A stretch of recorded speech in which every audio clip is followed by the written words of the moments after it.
Dan wajiblah menghukum orang yang mencuri harta mereka, kecuali apabila pencuri itu mendakwakan bahwa harta tersebut bukan milik amir-amir itu.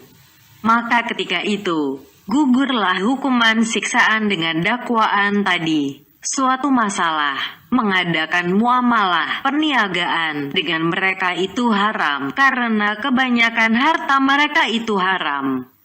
Maka apa yang diambilkan sebagai iwadalnya, tebusannya, adalah haram. Kalau harganya dibayar dari tempat yang diketahui halalnya, maka tinggallah memperhatikan tentang apa yang diserahkan kepada mereka. Kalau diketahui bahwa mereka itu berbuat maksiat kepada Allah dengan barang itu, seperti menjual sutera kepada mereka dan diketahui bahwa mereka akan memakai sutera itu, maka adalah yang demikian haram, seperti menjual buah anggur kepada pembuat khamar.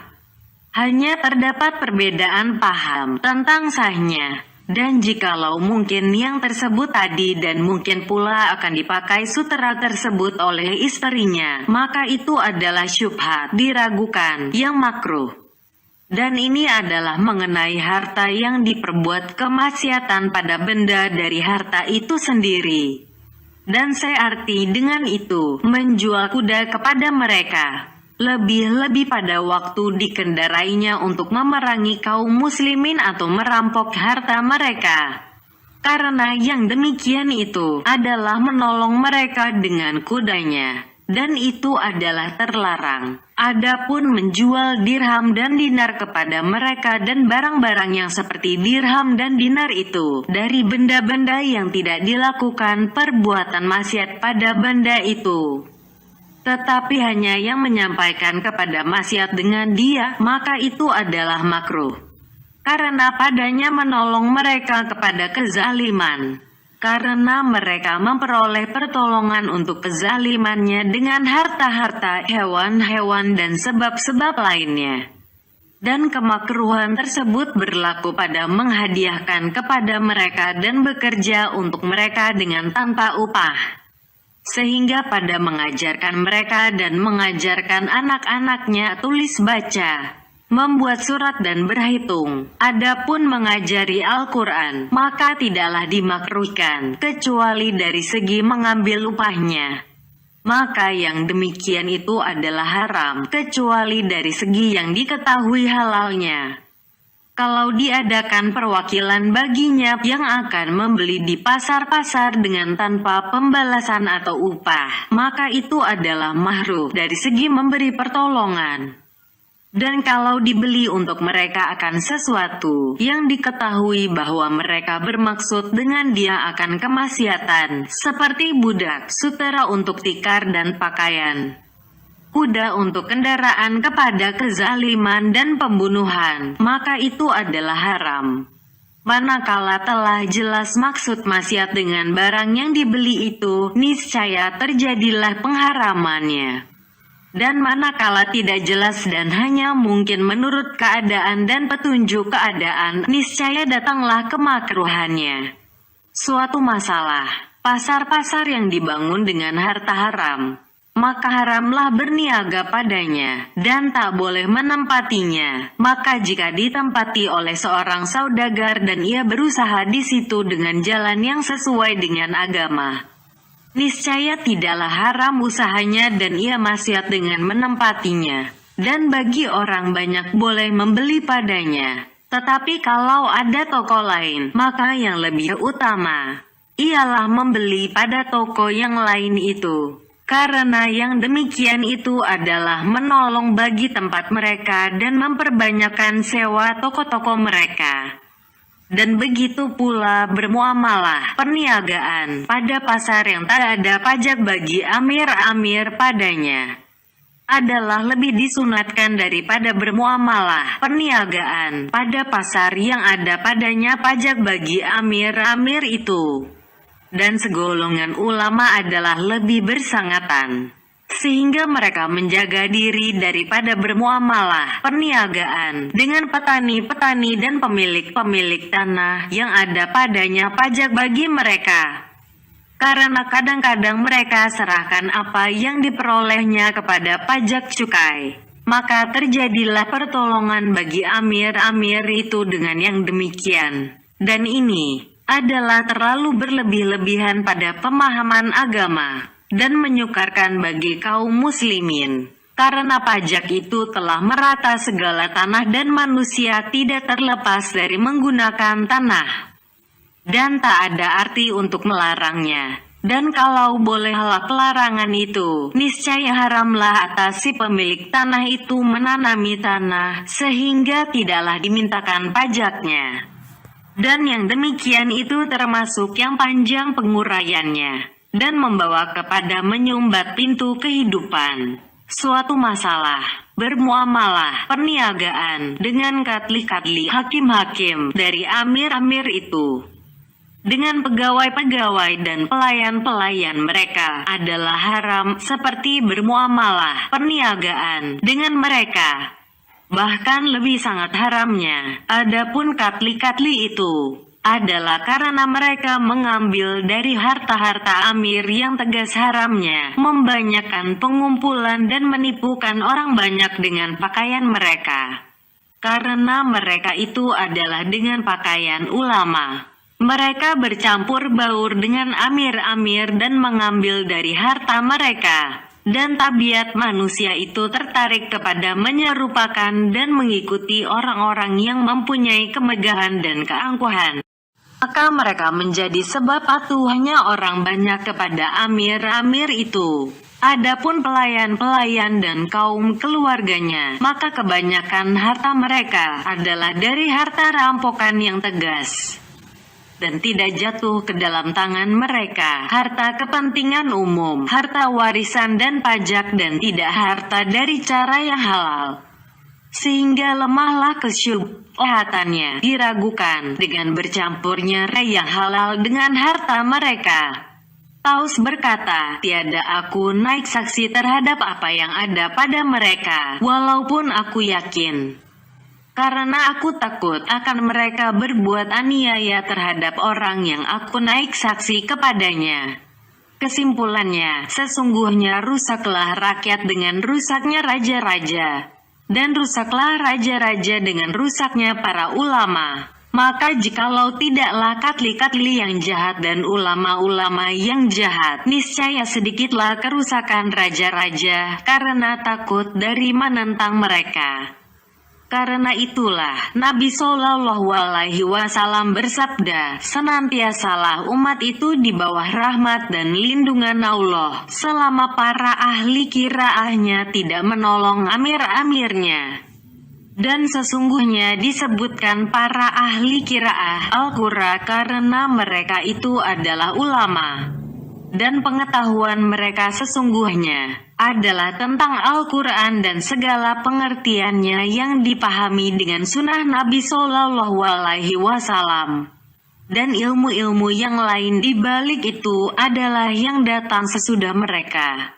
Sufyan berkata, janganlah engkau bercampur dengan sultan dan jangan dengan orang yang bercampur dengan sultan. Dan berkata Sufyan, yang punya pena, punya tinta, punya kertas dan punya perekat adalah berkongsi satu sama lain. Dan sungguh benarlah Sufyan, karena Rasulullah Shallallahu Alaihi Wasallam mengutuk mengenai khamar 10 golongan orang, sehingga yang memeras dan menerima perasaan. Ibnu Mas'ud radhiyallahu anhu berkata, pemakan riba yang mewakilkan yang menjadi saksi dan penulisnya adalah semuanya itu terkutuk menurut ucapan Muhammad Shallallahu Alaihi Wasallam. Dan begitu pula yang diriwayatkan oleh Jabir dan Umar dari Rasulullah Shallallahu Alaihi Wasallam. Ibnu Sirin berkata, janganlah engkau bawakan bagi sultan itu suatu buku sebelum engkau ketahui apa isinya. Sufyan radhiyallahu anhu menolak untuk memberikan kepada khalifah pada masanya tinta di hadapannya dan mengatakan, sebelum aku ketahui apa yang akan engkau tuliskan dengan tinta itu, Maka semua orang di keliling sultan-sultan itu, dari pelayan-pelayan dan pengikut-pengikutnya, adalah orang-orang zalim seperti mereka, yang wajib dimarahi mereka semua pada jalan Allah. Diriwayatkan dari Utsman bin Zaidah, bahwa ia ditanyakan oleh seorang tentara, dengan mengatakan, "Manakah jalan itu?" Mendengar pertanyaan itu, Utsman berdiam diri dan menampakkannya sebagai orang pekak. Ia takut tentara itu akan menuju kepada sesuatu perbuatan kezaliman. Lalu dia dengan menunjukkan jalan itu adalah yang menolong. Bersangatan yang seperti ini tidaklah dinukilkan dari salaf serta orang-orang fasik, dari saudagar-saudagar, tukang-tukang jahit, pembekam, penjaga tempat pemandian umum, tukang emas, tukang celup dan orang-orang yang mempunyai bermacam-macam perusahaan, serta banyaknya kebohongan dan kefasikan pada mereka, bahkan serta orang-orang kafir dari orang-orang zimmi ahlu zimah. Sesungguhnya ini adalah pada orang-orang zalim, yang khusus memakan harta anak-anak yatim, fakir miskin dan selalu menyakiti kaum muslimin, yang bertolong-tolongan untuk menghapuskan tanda-tanda agama dan syiarnya. Dan ini adalah karena maksiat itu terbagi kepada yang tetap dan yang menjalar. Dan fasik itu tetap tidak menjalar. Dan begitu pula kekafiran, kufur, yaitu penganiayaan terhadap hak Allah Ta'ala dan kiraannya ke atas Allah. Adapun maksiat dari wali-wali negeri dengan kezaliman, itu adalah menjalar. Maka beratlah urusannya karena yang demikian. Dan menurut kadar umumnya kezaliman dan meratanya pelanggaran hak itu, bertambahlah mereka dengan kutukan pada sisi Allah. Maka wajiblah bertambah kejauhan dari mereka dan penjagaan diri dari bergaul dengan mereka. Nabi Shallallahu Alaihi Wasallam bersabda, dikatakan bagi polisi, "Tinggalkanlah cemetimu dan masuklah ke neraka." Dan Nabi Shallallahu Alaihi Wasallam bersabda, setengah dari tanda kiamat ialah laki-laki yang bersama mereka cemeti, seperti ekor lembu. Maka inilah hukum mereka itu. Dan barang siapa dikenal dengan demikian dari mereka, maka sesungguhnya telah dikenallah dia. Dan barang siapa yang tiada dikenal, maka tandanya ialah baju panjang, panjang kumis dan bentuk-bentuk lain yang terkenal. Maka orang yang terlihat dalam bentuk yang demikian itu, niscaya tentulah menjauhkannya. Dan bukanlah yang demikian itu dari jahat sangka, karena dia sendiri yang menganiaya dirinya karena perpakaian dengan pakaian mereka. Dan persamaan pakaian menunjukkan kepada persamaan hati, dan tidak berbuat gila kecuali orang gila, dan tidak menyerupakan dengan orang-orang fasik, melainkan orang fasik. Ya, orang fasik itu kadang-kadang meragukan, menyerupai dengan orang-orang solih. Adapun orang solih, maka tidaklah ia menyerupai dengan orang-orang buruk. Karena yang demikian itu adalah memperbanyakkan jumlah mereka. Sesungguhnya turun firman Allah Ta'ala, sesungguhnya orang-orang yang diwafatkan malaikat ketika mereka menganiaya dirinya sendiri. Surat 4 An-Nisa, ayat 97. Adalah pada suatu kaum dari orang muslimin, di mana mereka itu membanyakan kumpulan orang-orang musyrik dengan bercampur baur. Dan sesungguhnya diriwayatkan bahwa Allah Ta'ala menurunkan wahyu kepada Yusya bin Nun, sesungguhnya aku membinasakan dari kaummu sebanyak 40.000 dari orang baik-baik dan 60.000 dari orang-orang jahat dari mereka. Lalu Yusya bertanya, bagaimanakah halnya orang baik-baik itu? Maka Allah Ta'ala berfirman, mereka itu tidak marah karena marahku adalah mereka makan bersama mereka dan minum bersama mereka. Dengan ini jelaslah bahwa marah kepada orang-orang zalim dan marah karena Allah kepada mereka adalah wajib. Diriwayatkan Ibnu Mas'ud dari Nabi Shallallahu Alaihi Wasallam, bahwa Allah mengutuk ulama-ulama Bani Israel, ulama-ulama Yahudi, karena mereka itu bercampur baur dengan orang-orang zalim dalam kehidupan mereka.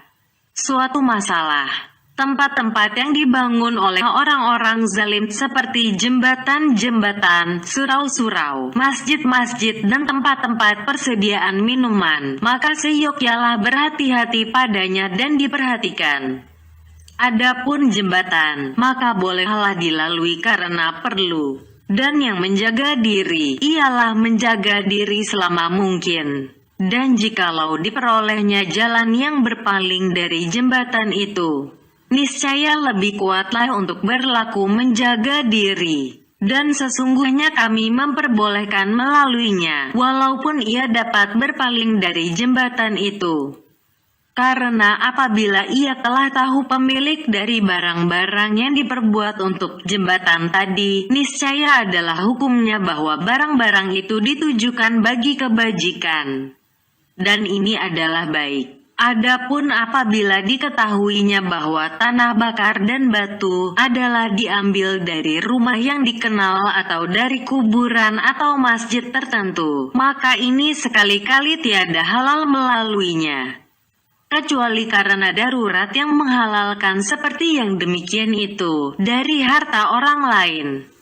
Kemudian haruslah ia meminta kehalalan dari pemiliknya yang dikenalnya. Adapun masjid, maka kalau dibangun pada tanah yang dirampas atau dengan kayu yang dirampas dari masjid lain atau kepunyaan orang yang tertentu, maka tiada dibolehkan masuk ke dalamnya sekali-kali dan tidak untuk salat Jumat. Bahkan kalau berdiri imam di dalam masjid itu, maka hendaklah ia bersalat di belakang imam dan hendaklah ia berdiri di luar masjid. Sesungguhnya salat pada tanah yang dirampas adalah memadai bagi fardu dan sah dalam hal mengikutkan imam tadi. Maka karena itulah kami perbolehkan bagi orang yang mengikuti, untuk mengikuti orang yang mengerjakan salat pada tanah yang dirampas.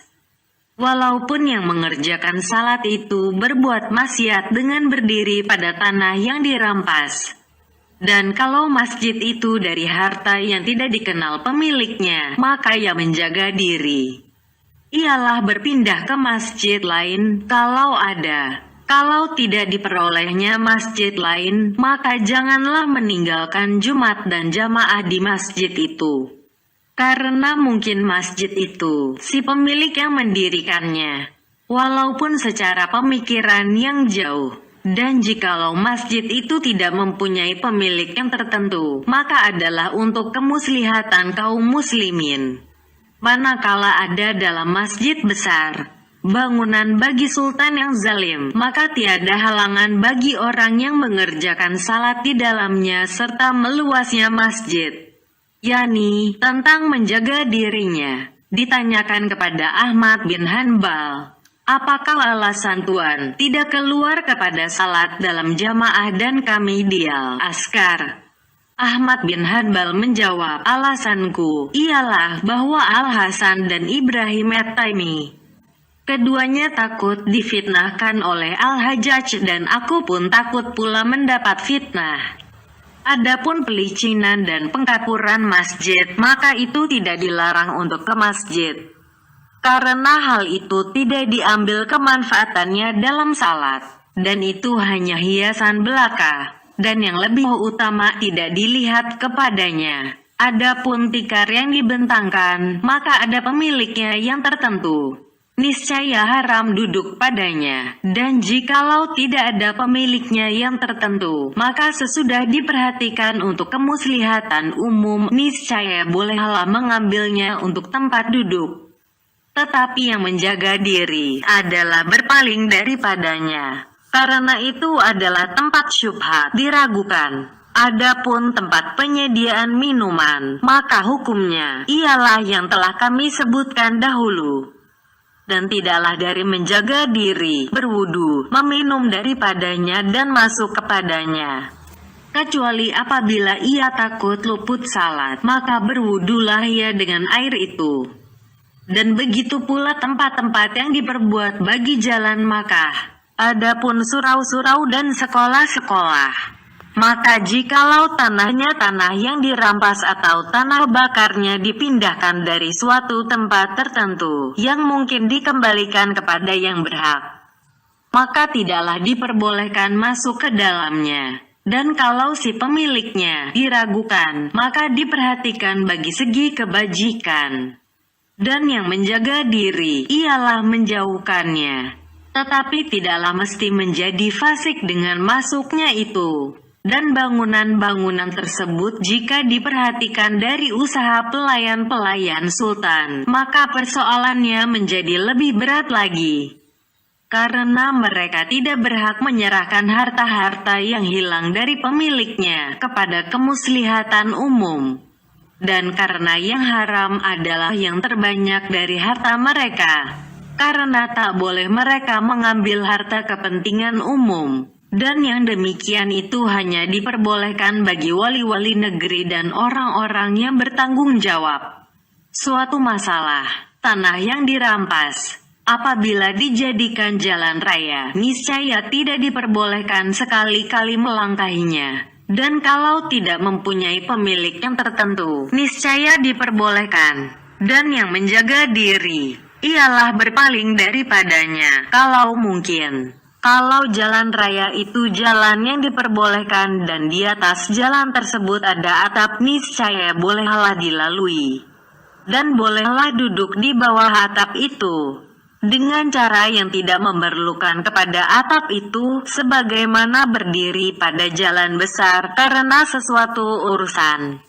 Apabila dipergunakan atap tadi untuk menolak panasnya matahari atau hujan atau lainnya, maka itu haram, karena atap itu tidaklah dimaksudkan selain untuk yang demikian. Dan begitulah hukum orang yang memasuki masjid atau tanah yang diperbolehkan, yang diatapi atau dipagari dengan harta yang dirampas. Karena dengan semata-mata melangkah tidak adalah ia mengambil manfaat dengan pagar dan atap itu, kecuali mempunyai faedah pada dinding dan atap itu karena panas atau dingin atau menutup dari penglihatan atau lainnya.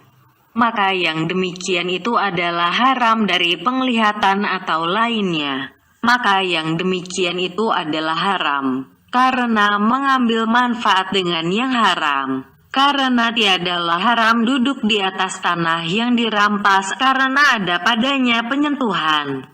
Bahkan karena kemanfaatannya, dan tanah itu dikehendaki untuk ketetapan padanya, dan atap untuk bernaung dengan dia, maka tiadalah perbedaan di antara keduanya. Bab ke-7 tentang masalah-masalah yang berserak-serak yang banyak diperlukan kepadanya dan telah ditanyakan tentang masalah-masalah itu mengenai fatwa-fatwanya. Suatu masalah ditanyakan tentang pelayan orang sufi yang keluar ke pasar dan mengumpulkan makanan dan uang, dan dibelinya dengan itu makanan. Maka siapakah yang menghalalkan baginya untuk memakan dari makanan itu? Adakah itu tertentu untuk orang sufi saja atau tidak?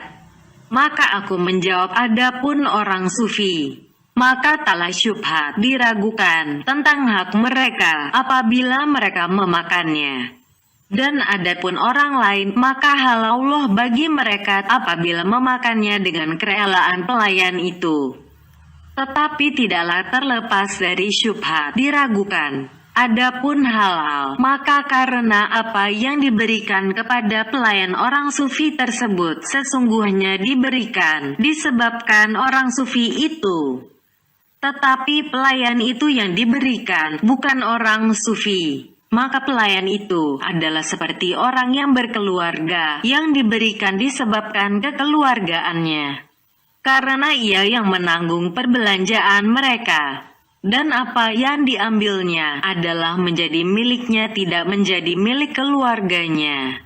Dan ia boleh memberikan untuk makanan orang yang bukan keluarganya, karena jauhlah untuk dikatakan, bahwa harta itu tidak keluar dari kepunyaan si pemberi dan tiada berkuasa si pelayan itu untuk membeli apa-apa dengan harta tersebut dan berbuat sesuatu dengan harta itu. Karena yang demikian itu menjadikan bahwa beri-memberi muathah itu tidak mencukupi. Dan pendapat yang demikian adalah lemah. Kemudian, tiada yang menjadikan kepadanya mengenai sedekah dan hadiah. Dan jauhlah untuk dikatakan, hilanglah miliknya itu, berpindah kepada orang-orang sufi yang hadir, di mana mereka itu pada waktu dimintanya berada pada tempat ibadah. Karena tidak ada khilaf perbedaan pendapat bahwa pelayan itu boleh memberikan makanan dari harta tersebut kepada orang-orang yang datang sesudah orang-orang sufi tadi. Dan jikalau meninggal semua orang sufi tadi atau seorang dari mereka, niscaya tiada wajib menyerahkan bahagiannya kepada ahli warisnya. Dan tidak mungkin untuk dikatakan bahwa harta itu jatuh untuk pihak tasawuf, ahli sufi. Dan tiada tentu baginya yang berhak, karena menghilangkan milik kepada sesuatu segi tidaklah mewajibkan pemberian kuasa bagi perorangan-perorangan kepada penggunaan harta itu. Karena orang-orang yang masuk dalam lingkungan harta tersebut tidaklah terbatas jumlahnya. Bahkan masuk ke dalamnya orang-orang yang akan lahir sampai kepada hari kiamat. Sesungguhnya yang mengurus mengenai harta tersebut ialah orang-orang yang berkuasa, wali-wali negeri. Dan pelayan itu tak boleh mengangkat pengganti, wakil, dari pihak manapun. Tak ada cara baginya selain dikatakan adalah ia yang memilikinya. Dan dia memberikan untuk makanan bagi orang-orang sufi adalah dengan sempurnanya syarat tasawuf, ahli sufi dan kepribadiannya. Kalau pelayan itu tidak memberikan makanan kepada mereka dari harta tersebut, niscaya mereka melarang pelayan itu daripada melahirkan dirinya dalam kedudukan menanggung pelayanan kepada orang-orang sufi itu. Sehingga habislah pikulannya, sebagaimana habisnya pikulan dari orang yang telah meninggal keluarga yang menjagi tanggungannya. Suatu masalah ditanyakan tentang harta yang diwasiatkan untuk orang-orang sufi, maka siapakah yang boleh diserahkan harta itu kepadanya? Maka aku menjawab bahwa tasawuf, ahli sufi itu adalah urusan batin yang tak dapat dilihat dan tidak mungkin menentukan hukum tentang hakikat maknanya. Tetapi harus dengan hal-hal zahir yang menjadi pegangan bagi orang-orang menurut kebiasaan tentang meletakkan nama orang sufi itu. Ketentuan secara keseluruhan ialah bahwa tiap-tiap orang yang bersifat dengan suatu sifat, apabila mengambil tempat dalam tempat ibadah orang-orang sufi, Hanakah Sufiyah, di mana menempatnya di situ dan bergaulnya dengan orang-orang sufi itu tidak ditantang mereka, maka masuklah orang tersebut dalam kumpulan orang-orang sufi dimaksud. Dan penguraiannya ialah bahwa diperhatikan pada orang itu 5 sifat solih, miskin, pakaian sufi, tidak mengerjakan sesuatu pekerjaan dan bercampur baur dengan mereka dengan jalan tenang tenteram dalam hanakah, tempat peribadatan orang sufi. Kemudian sebahagian dari sifat-sifat ini dengan hilangnya, maka haruslah hilang sebagai orang sufi. Dan sebahagiannya dapat tertampal dengan sebahagian yang lain. Sifat fasik mencegah berhaknya nama tersebut. Karena orang sufi itu pada umumnya adalah ibarat seorang dari orang-orang solih dengan sifat tertentu. Maka orang yang terang fasiknya, walaupun ada dalam pakaian orang-orang sufi, maka tidaklah ia berhak akan apa yang diwasiatkan untuk orang-orang sufi. Dan tidaklah kami memandang dalam hal ini akan hal yang kecil-kecil. Adapun perusahaan dan bekerja dengan sesuatu usaha adalah mencegah untuk berhak nama tersebut. Maka kepada sesuatu tempat pekerja, saudagar, tukang pada tempat ia bekerja atau di rumahnya, dan orang yang menjual tenaga yang melayani orang lain dengan mendapat upah, maka semua orang-orang tadi tidaklah berhak terhadap apa yang diwasiatkan untuk orang-orang sufi, dan tidaklah tertampal hal-hal yang tersebut tadi dengan memakai pakaian orang sufi dan bercampur baur dengan orang-orang sufi. Adapun orang yang menjual kertas dan menjahit dan yang berdekatan dengan dua pekerjaan ini dari pekerjaan-pekerjaan yang layak dikerjakan oleh orang-orang sufi, maka apabila dikerjakannya tidak di tempat pekerjaan tersebut dan bukan dalam segi berusaha dan bekerja, maka yang demikian itu tidaklah melarang berhaknya nama itu, dan adalah yang demikian tertampal dengan sebab tinggalnya bersama orang-orang sufi itu, serta dengan sifat-sifat yang lain. Adapun sanggup bekerja secara tidak langsung, maka tidak mencegah akan berhaknya nama itu. Adapun menjadi juru nasihat tablik dan memberi pelajaran, maka tidaklah menidakkan nama tasawuf ahli sufi apabila terdapat sifat-sifat yang lain dari pakaian, bertempat tinggal bersama orang-orang sufi dan kemiskinan. Karena tidaklah bertentangan untuk dikatakan seorang sufi yang ahli qiraah, seorang sufi yang menjadi juru nasihat, seorang sufi yang alim atau mengajar, dan bertentangan bahwa dikatakan seorang sufi yang menjadi kepala sesuatu daerah, seorang sufi yang menjadi saudagar, dan seorang sufi yang memburu. Adapun kemiskinan, maka jikalau hilang kemiskinan itu dengan kekayaan yang berlebih-lebihan, di mana ia dikatakan mempunyai kekayaan yang nyata, maka tidaklah boleh bersama yang tadi itu mengambil harta wasiat bagi orang-orang sufi. Dan kalau ia mempunyai harta dan tidaklah mencukupi uang masuknya dengan uang keluarnya, niscaya tidaklah batal haknya itu. Dan demikian pula apabila ia mempunyai harta yang kurang daripada wajib zakat, walaupun ia tiada mempunyai pengeluaran. Dan inilah hal-hal yang tiada dalil baginya selain dari adat kebiasaan. Adapun bercampur baur dengan orang-orang sufi dan bertempat tinggal bersama mereka, maka baginya bekas. Tetapi orang yang tidak bercampur baur dengan mereka dan tetap berada di rumahnya atau dalam masjid dengan pakaian orang-orang sufi dan berakhlak dengan akhlak orang-orang sufi, maka ia tiadalah berserikat memperoleh bahagian orang-orang sufi, dan meninggalkan bercampur baur dengan mereka itu dapat ditampal oleh selalu berpakaian dengan pakaian mereka. Dan kalau tidak berpakaian dengan pakaian mereka dan terdapat padanya sifat-sifat yang lain yang tersebut itu, maka tidaklah ia berhak nama tersebut, kecuali apabila ia menempati bersama orang-orang sufi itu di surau-surau. Maka tertariklah kepadanya hukum orang-orang sufi dengan pengikutan, bercampur baur dan berpakaian dengan pakaian sufi, dapat menggantikan satu sama lain. Dan ahli fikih yang tidak berpakaian dengan pakaian orang-orang sufi, ini adalah dihitung menjadi orang sufi. Kalau ia keluar, niscaya tidaklah dihitung orang sufi. Dan kalau ia bertempat tinggal bersama mereka dan terdapat padanya sifat-sifat yang lain, niscaya tidaklah jauh untuk ia ditarik dengan mengikutkan kepadanya hukum orang-orang sufi.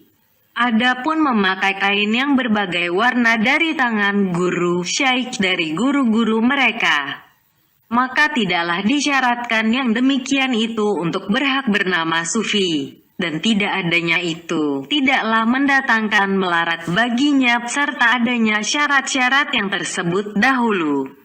Adapun orang yang berkeluarga, yang bolak-balik antara surau dan tempat tinggalnya, maka tidaklah ia keluar dari jumlah mereka itu, disebabkan yang demikian.